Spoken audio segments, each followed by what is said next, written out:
Okay, hello everybody. Welcome to Korean Atlanta Mentorship. And I don't know why, but I just feel like making a superhero themed video for today.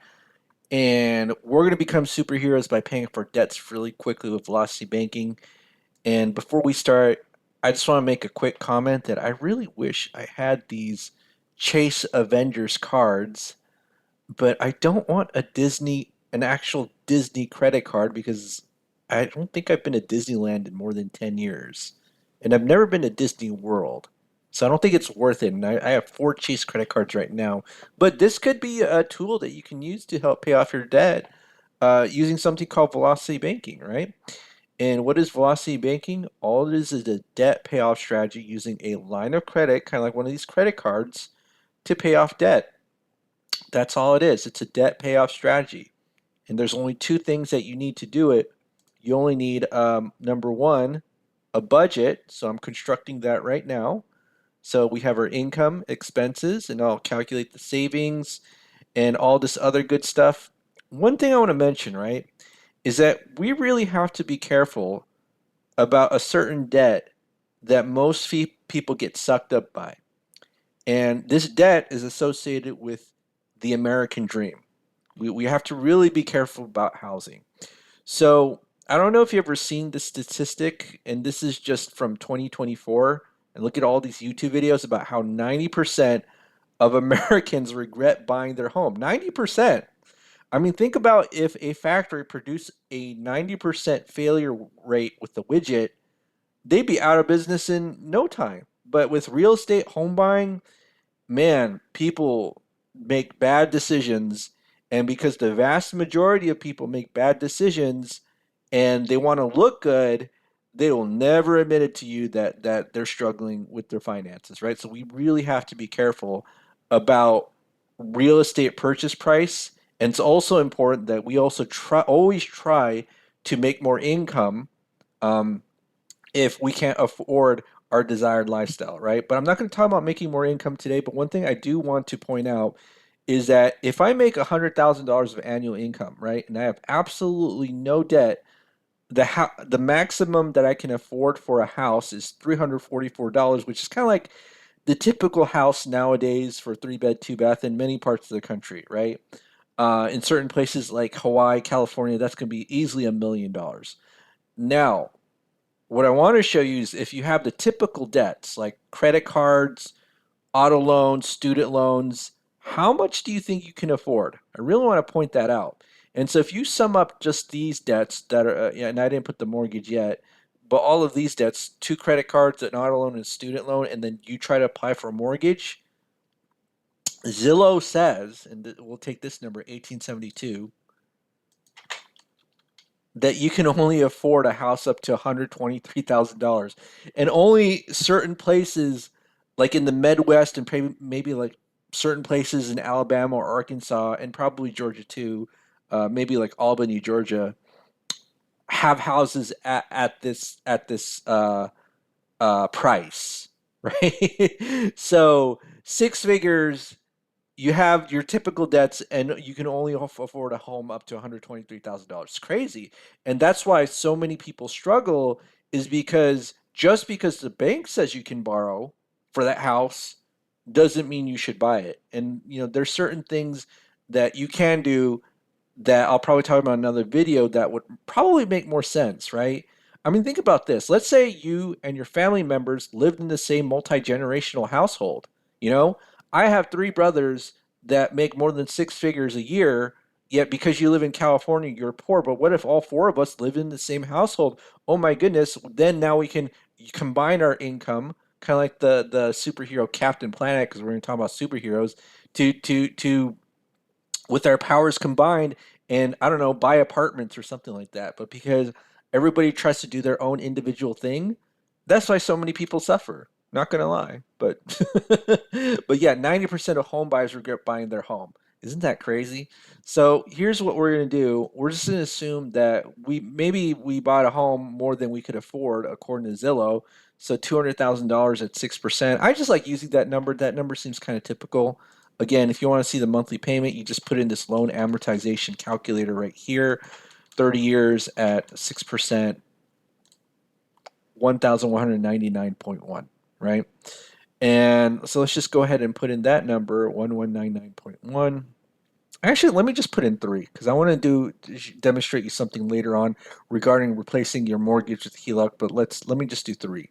So 843.21. So let's just assume that we got a good interest rate at 3% at 843.21, right? And then I don't know, typical for food, gas, insurance, probably around 2,000 or 2,500. And you know what's funny? The reason why I have so many credit cards and a lot of credit is because it really helps you manage your cash flow in case of emergencies. I see that as the biggest benefit of credit. But if you owe money for too long, you're gonna owe so much. I mean, take a look at this. Like a 30-year, $200,000 mortgage, even at 3%, is actually a 50% loan, right? It's actually a 50% loan. And then if you do 6%, that's almost like 112, right? You borrow 200 and you owe 231 in interest. I mean, think about 9% mortgage, 9.4. If I do 9.4, I owe double the loan. So, like, let's say I did 100% financing for a $200,000 house, and because my credit's so bad, I could only get a 9.4% loan. I don't think that's possible. I mean, I know hard money loans are like that, but I would be paying for 3 houses if I just did it for 30 years, one for me and then 2 for the bank. So that's why it's important that with these long-term loans, even though they give us a lot of cash flow, we still need to pay them off early, right? So we're going to do 3% for now. Let's assume that we got lucky and we got it at 2021, right, when interest rates were so cheap. But right, so now let's go ahead and do this, and we don't have that much expenses to be honest for this person. But let's go ahead and see how much we have in savings. And B2 minus B3, B3, and we got plenty of savings. So this person is, a superstar, um, even without velocity banking, because you're not. If you have this much in savings every single month, you're not on the struggle bus, right? But we're gonna even do better and become superheroes and pay off our debt quickly. So as I said before, we need a budget. So we did what we call the average American budget. Average American. Um, what's the main difference between the average American and the velocity banker? Well, the average American pays out of things with their checking account, right?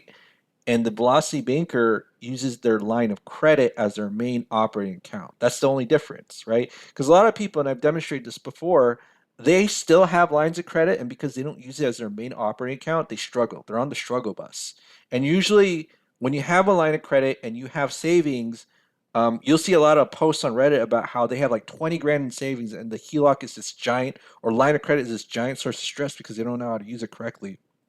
I'll go over that in another video, but I've go over that in maybe like 3 or 4 videos. But let's just keep going. All right, so now same income, but we're going to do the exact opposite of mainstream personal finance, because what does mainstream personal finance teach you? That you got to have savings. Dave Ramsey first step is you got to save up to $1,000. Now we did satisfy that because we're in a pretty good situation, but we're going to do the exact opposite and go to zero, right? We're going to go to zero, okay? And I practice what I preach. So let me show you what I'm talking about. At the beginning of the month, I have zero, right? At the end of the month, I have zero, because essentially what velocity banking is using your entire paycheck to attack debt with the help of a line of credit. That's all it is, right? And I might use one of these bad boys, right, to be a superhero to pay off debt quickly. But I probably won't get this card because I already have 4 chase cards and I don't want to get another card. But it's all good. All right, so now is this the same? No, I got the wrong sheet. Okay, so now let's go ahead and copy these expenses, right? So we got 2 student loans, 2 credit cards, we got an auto loan, $55,000 of student debt, and student debt will stay with you for the rest of your life. Cannot declare bankruptcy. Whereas with all these other debts, I think you can. I'm not a bankruptcy expert, but I think you can somehow help mitigate debt with bankruptcy, although bankruptcy, in my opinion, would probably be a last resort. Again, not a legal professional, but that's just my understanding of it. All right, so now what we do is we're just going to copy these expenses and have, instead of having savings, we're going to have something called cash flow, which in the beginning will look very similar to savings, okay? And so now we have our savings.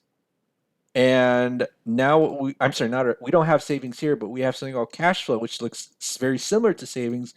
And on day one, our goal is to increase this cash flow number simply by moving some debt. Usually we start with the credit cards and then we pay those off, and then we're gonna kind of pay off debts as much as we can um, with the help of a line of credit and without any savings, right? So now, okay, oh, let me go ahead and erase this.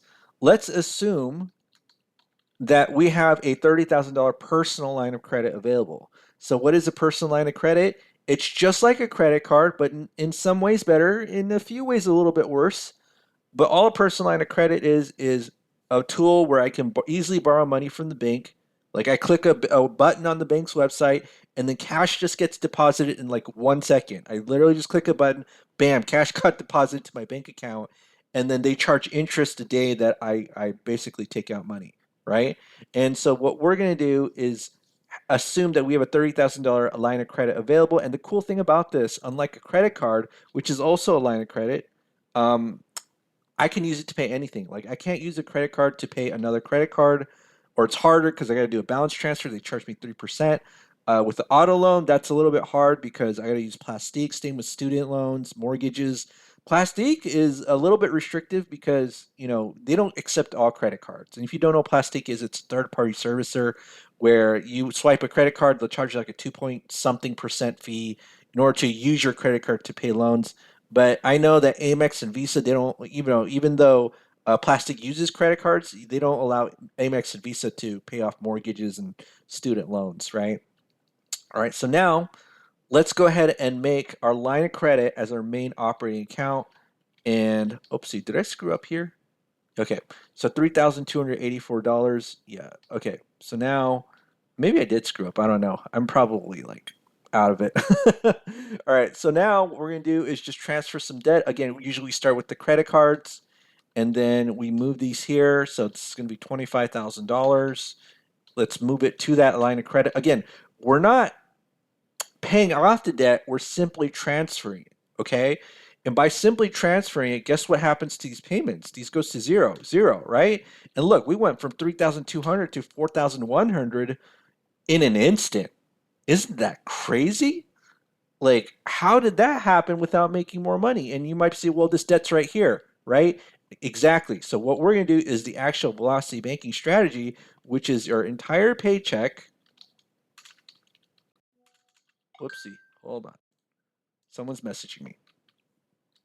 Paycheck into line of credit and then expenses out of line of credit, right? Doesn't mean you get rid of your checking account. It doesn't mean you get rid of your credit cards. In fact, I use credit cards, right? Because what's the beauty of credit cards is that if you pay them off in full, you pay no interest, and they give you like a 1 month floating period. If you pay, usually if you pay out the statement in full, and you could get like bonuses and stuff. Whereas personal lines of credit, home equity lines of credit, you take money out that same day, they charge you interest, right? I'm not a big fan of that. Of using only a line, a personal line of credit. You want to use all the tools available to you because every tool has advantages and disadvantages, right? So I'm going to put that entire $6,000 into that line of credit, take out the $1,878, and then after every single month, it's going to go down about 4,000. So we should be easily be able to get rid of this debt. Again, same formulas we do in every spreadsheet.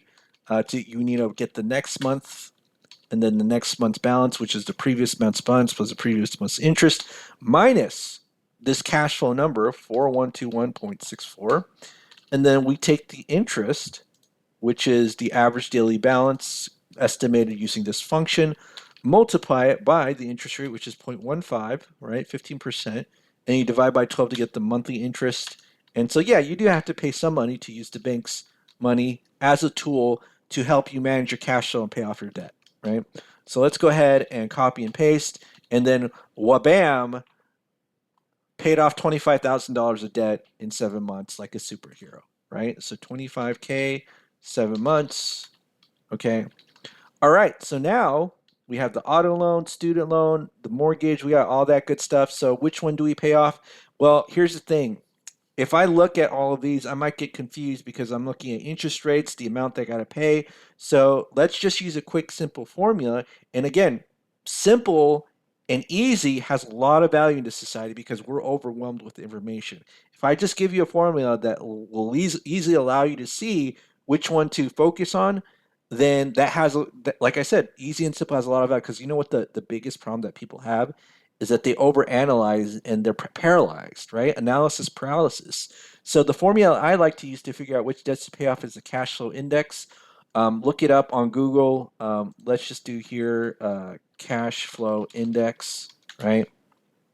And basically, it's a system configured, or not configured, made up, a concept made up by Garrett Gunderson. Loan balance divided by minimum monthly payment, and then like the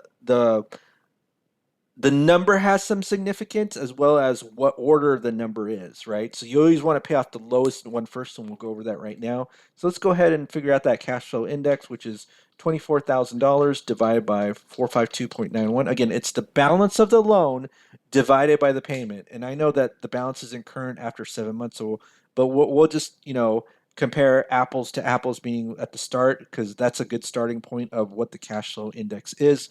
Divided by 271.32, and then this one is 30,000 divided by 310.92, and then this one is 200,000 divided by 843.21, right? And so basically what we want to do is attack the lowest number first because the lowest number is, quote, the most inefficient, meaning that if we pay this off, we get the most cash flow. So would you pay $24,000 to get $450 back?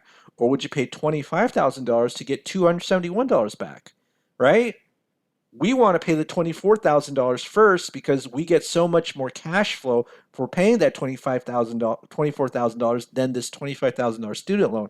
And the cash flow is also related to the length of the period of the loan. And because student loans are 10 years, they help us manage the cash flow better for the amount that we borrow, which is why we pay off the auto loan first because the auto loan is only 5 years, right? So let's go ahead and figure out what the balance of the loan is in 7 months, right? 7 months. So what we got to do is 24,000 at 5 years at 5%. I think it's 5%. And then what we're going to do is, where are we at?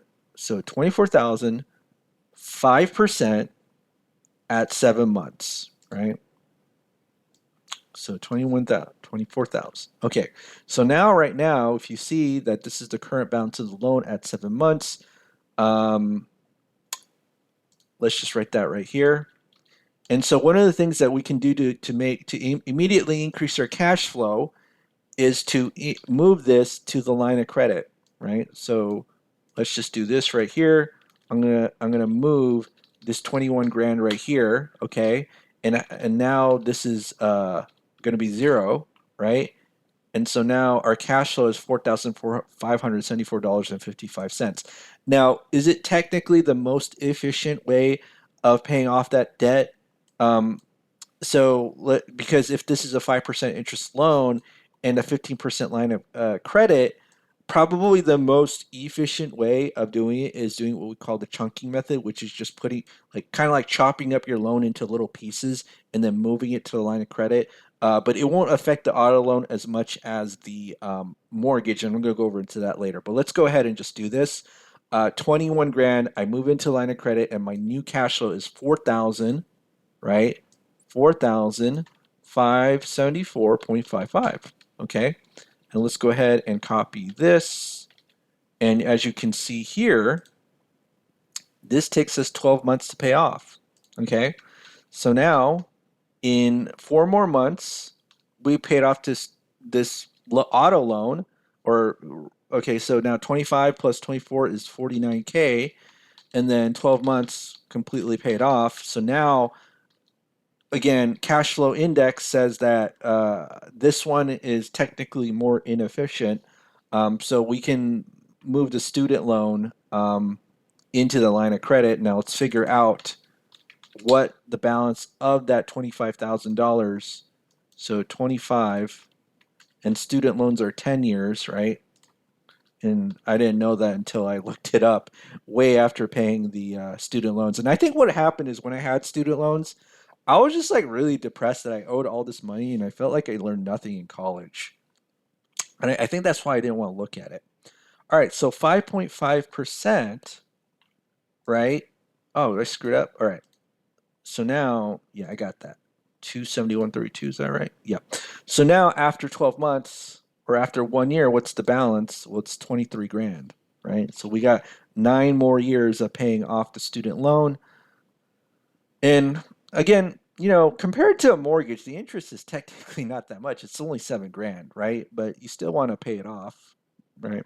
So let's go ahead and do this and put this 23 grand into that line of credit. And we're going to go ahead and do that. Plus 23 grand. And let's go ahead and put this to 0 so we get another $271 of cash flow. So now our cash flow is 4845.87. 4845.87. So let's go ahead and do that. Minus 4845.87. I think that's right. 87. Okay. All right. So now this gets paid off in about 17 months. So wabam. Okay. And so now what's 25 plus 49? That's 74K in keep forgetting what 17 months. So it hasn't been 2 years yet. And then let's figure out in 17 months what the balance of student loan number 2 is. So 17 months. And let me go here. So 30,000 at 4.5%. And 17 months. And so now, okay, it's 26 grand. So let's go ahead and copy and paste this. And then I'm going to move this 26 grand into that line of credit. So let's just move that right here. Wablam. Okay. And then what's our cash flow right now? So this is now, this $300, $10 payment is now 0. Okay. And our cash flow is almost 5 grand. Oh my goodness. We got so much cash flow. So 5,156.79. Wait, did I screw up? I feel like I screwed up. Why is this all red? Oh, what did I do here? I screwed up. Okay. So 484587. Hold on. I screwed up somewhere, right? So 484587, and then right here is, okay, I moved this 26 grand, right? So I moved this 26 grand into here.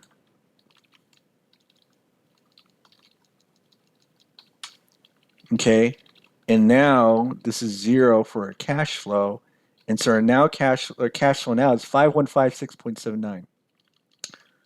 So 5156.79, 5156.79. Okay, and now we just got to copy that, and then let's go ahead and copy and paste all of this good stuff, and we can see, well, blam, in less than 2 years, 22 months, right? Because we're decreasing it by our cash flow. 22 months, we're good. So, 104K in 22 months, right? Because we just add the 30,000, and now we pay off the mortgage. So here's what I'm going to talk about, and this is the most important thing that you need to know is that there's 2 ways to pay off the mortgage. One, you just make extra direct principal payments to the mortgage. Now, most people will never do that because why? If I put the whole 5,000 in and overpay the mortgage, because a loan is a one-way street, I can never get that money back. right? You can't ever call any loan provider and say, "Whoopsie, I overpaid the loan. Can I get it back?" They'll laugh at your face, right? Um, so that's one thing to consider. Now, what if there are a way where we can pay it and still act like we're in control of our money? Because that's the biggest fear of overpaying any loan, and that's why loan interest rates are so low. People, I mean, think about it. Like if you have, let's say, a software package where something is very low cost, they don't give you all the features compared to, it's kind of like Netflix, right? They got the higher tier um, prices with better content supposedly than the lower tier ones. I think the lower tier ones is like they got ads and stuff. Same thing with loans, right? Like you got a loan, one way street, therefore lower interest rate versus a line of credit. But what we have to do is just make sure that we use the appropriate tool wisely and understand that, hey, we're going to be able to pay this, move this to a line of credit and still pay it off quickly without losing our liquidity and being able to manage our cash flow. Because listen, if I directly overpay a mortgage, you know what the hardest part for me is that I have to know exactly how much I want to put in every single month and do exact budgeting.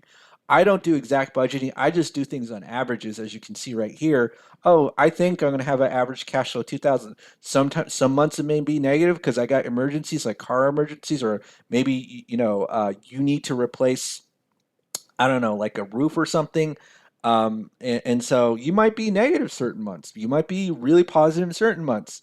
But with the problem with paying the mortgage directly is that that cash is just quite gone, and it's hard. But let me just kind of go over the second way, which is just moving the mortgage into the line of credit. Now, when you move the mortgage to the line of credit, you don't want to replace the whole thing with a line of credit. So you might have heard this on the internet, like get a first lien HELOC, right? And I've heard, and again, to me, I kind of cringe when I hear replace your 3% or 2% mortgage with a 9% line of credit.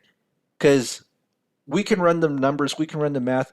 Luckily, we have this velocity banking calculator right here provided by Renatus, and this is where I first learned velocity banking in 2017. This calculator is really old. And it was developed by the instructor Randall. If you look up his name, Randall Cloud Renatus, he's the one who created it. Smart guy, right? He's the instructor for it. And so one of the people who I originally learned it from.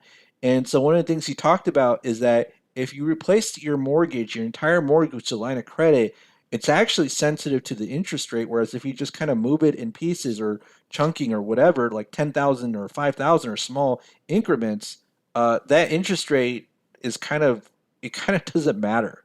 So I'll tell you what I mean by that. So let's say I have a $200,000, whoopsie, I screwed up here, $200,000 loan, and I have a $200,000 balance, right? And 6%, 30 years, and it's 1199.1. I think that's the payment, right? No, it's 843.21. My bad. It's 3% and 843.21. Okay. And let's say we have a 10% home equity line of credit. We qualify, and what's our income right now? It's 6,000. So it's $6,000. And what's our expenses? It's everything except for the loan we're trying to pay off. So 2,000 right here. So 2,000. Okay. We're going to compare replacing your mortgage with the first lien HELOC just versus just paying it off in like $6,000 increments. And what I mean by $6,000 increments, just say, okay, let's say that you move $6,000, so this is now 194K into the line of credit, right? So let's just do that. And kind of, this is like the poor man's way of simulating. Actually, let's just do 10,000. Let me make it easier. So let's move $10,000 to the line of credit. So this is going to be 190, right? So $10,000, and then I'm going to add $10,000 right here plus 10,000, right? How long did it take for me to pay off that 10,000? 2 months, right? Because my cash flow is so incredibly high. And this is what's it called? Not it, okay, it's somewhat affected by the interest rate, but not that much. So let me just go ahead and show you here. So let's go ahead. Let's say I replace this mortgage, $200,000 mortgage, with the $200,000 line of credit, 20000. Okay. you can see I pay it off in 5.5 years. Now, I know what some of my thinking. Oh, this calculator is not smart enough to know that you replace your entire mortgage with the line of credit, but it actually is. Because if I take a look here, right, I take a look here, and if you scroll all the way to the top, it says, "Oh, you had a $200,000 loan. Oh, now everything's to the line of credit, and it's figuring out the payoff and all the interest and all that." So the calculator is smart enough to know that, right? So if you pay off, let's say you replace your 3% mortgage, and a lot of people with 3% mortgages out there with a $200,000 10% line of credit, you'll pay it off in 5.5 years. You might say, well, that's really impressive, much better than 30. And you'll pay about, if everything goes right, about $60,000 of interest and save about 42,000. And you might be, wow, that's really good. You save about $42,000 of interest. Okay. Now let's say I do it in $10,000 chunks, right? 10 0 0 0 0. Now remember this number 5.5 and 60K, right? 4.5 and 15K. You see that difference? And let's say, because so many people freak out about the interest rate. Oh my goodness, the interest rate. All right, let's do a 30% credit card, right? 4.5, 15K, 30% credit card, 21K, right? So that's still cheaper. Okay, that's still cheaper than a 10% home equity line of credit. And actually, let me do this. Let's do $6,000 chunks, right? So maybe if you have a credit card, you might still want to do this in smaller chunks, and you might be thinking, why would I even do this with 30% credit card? Because let's say you're frustrated with the credit limit you have. Let's say you only have a $7,000 credit card. Okay. Now think about it. Let's say it was like Discover or something, and you want to increase your credit limit to 20 or 30K. I'm not saying this is guaranteed, but if you just keep swiping that $6,000 about every month, couple of months or so, the credit card companies say, "Oh my goodness, you're using the credit and you're paying off quickly." We kind of want to get to you to a point where we want to increase your limit, but you're not paying it off as quick because hopefully you'll spend a lot more money, right? But we know that the only reason that we have so much credit is because it's much, in case of emergencies, we need to manage our cash flow. Yeah, we want that $30,000 limit, but it's much harder to manage your emergencies if you only have like a $7,000 credit card and that's all you have, right? So maybe I'll pay a couple grand more to use a 30% credit card to increase it, dramatically, right? Because the best credit decision isn't always the best financial decision. So I learned this from Renatus, and here's the thing: I actually sell their education or resell it. I'm a third party independent contracting marketer. And I sell it and I make commission. So I know there are some people who are interested in learning about Renatus because Velocity Banking is only like one class out of many, and there's different tiers, and of course you got to pay for it. So again, this channel, one of the reasons why this channel exists, is kind of like a marketing funnel for Renata, so you all get interested of one of the classes that you learn, and you get this calculator once you register, but you ain't getting it for free if you don't. And sometimes I scare off people where it's like, yeah, you got to pay for it, and they're like, nope, no thanks. But don't worry, people who don't pay attention. So even if I give away things for free, you don't pay for it, you're not going to use it. And how do I know that? It's because I've given away many free things before, and I've always disappointed how people don't take advantage of free things that I give away. They got to pay for it, right? Or else you're going to do nothing unless you're that one person. And think about this, right? Every time, let's say, when I used to download movies for free, I never watched them. But every time I pay in the movie theater and I pay like $10, $20, I want to get my money's worth. And I'm always like paying attention to everything that happens in the movie. Same thing with like education, other things too. Of course, like, you don't want to pay for things that where, the product's no good. I mean, I don't want to do that either, but I'm just saying that if you get things for free, you're definitely not going to appreciate it. And also, I do get commission from, like I said, full disclosure, I get commission from selling this education. So if you want to register through me, I get money, money, money. Although I don't even get that much, just because I'm just actually, I'm no, I wouldn't say I'm starting out, but I'll be honest, I haven't really been that active in marketing this education. So yeah. All right. So as you can see here, what was the point of all of me going on and on and on? All I was saying is that if you have a $200,000 a home equity line of credit, let's say at 10%, replacing your mortgage versus a 30% credit card, because look at this, 5.5 years at 60K versus a $6,000 chunk at a 30% credit card, you pay the interest that you pay is so less, right? So I don't know if anybody can explain to me the reason why anybody would want a first lien HELOC unless you've actually paid off your home and you're going to use it as a cash flow management tool, whether maybe you use it as down payments or whatever for properties, or you're going to use the thing kind of as a way to um, fix and flip properties in case you need the money instead of using a hard money loan. I don't know, but I'm just saying that I would not use this to pay off a 3% mortgage if I had a 3% mortgage, right? So that's all I'm saying. So let me go back here, 10%, or did I say 15? Let's do 15, right? So 4.5 years is the amount that'll take to pay off. So let's go ahead and add this 4.5 years, 4.5 years, and so 22 divided by 12 plus 4.5. Ooh, 6.3 years, right? So 6.3 years, and that's going to be 304K debt free. Oh my goodness, debt free. Let me write that, debt free, right? Debt free. All right, so that's our goal. We achieved it. We're superheroes because the average American is just on the struggle bus because they paid way too much for real estate. And here we are as superheroes spending our lines of credit cards to help manage our cash flow, pay off debt quickly, sleep at night. So easy. And like I said, I practice what I preach. Every single month, there's no savings, or maybe a penny. In fact, I talked to a banker yesterday, and she said, "Leave a penny, or else they think you're not gonna your account might be in the termination status or one step before termination. So please leave a penny." So I'm gonna do that. All right, well that's it for today. So just show you how you can be a superhero with your finances and beat everybody else. So, are you going to be a superhero? And who's your favorite superhero? I don't even know who mine is. I like all of them, but my favorite one is Captain America, or my favorite Marvel me. Actually, I actually like Shang Chi. That was a really good one, and I really like Captain America: The Winter Soldier. I like Black Panther too. Black Panther one is way better than Black Panther two, but we all know why.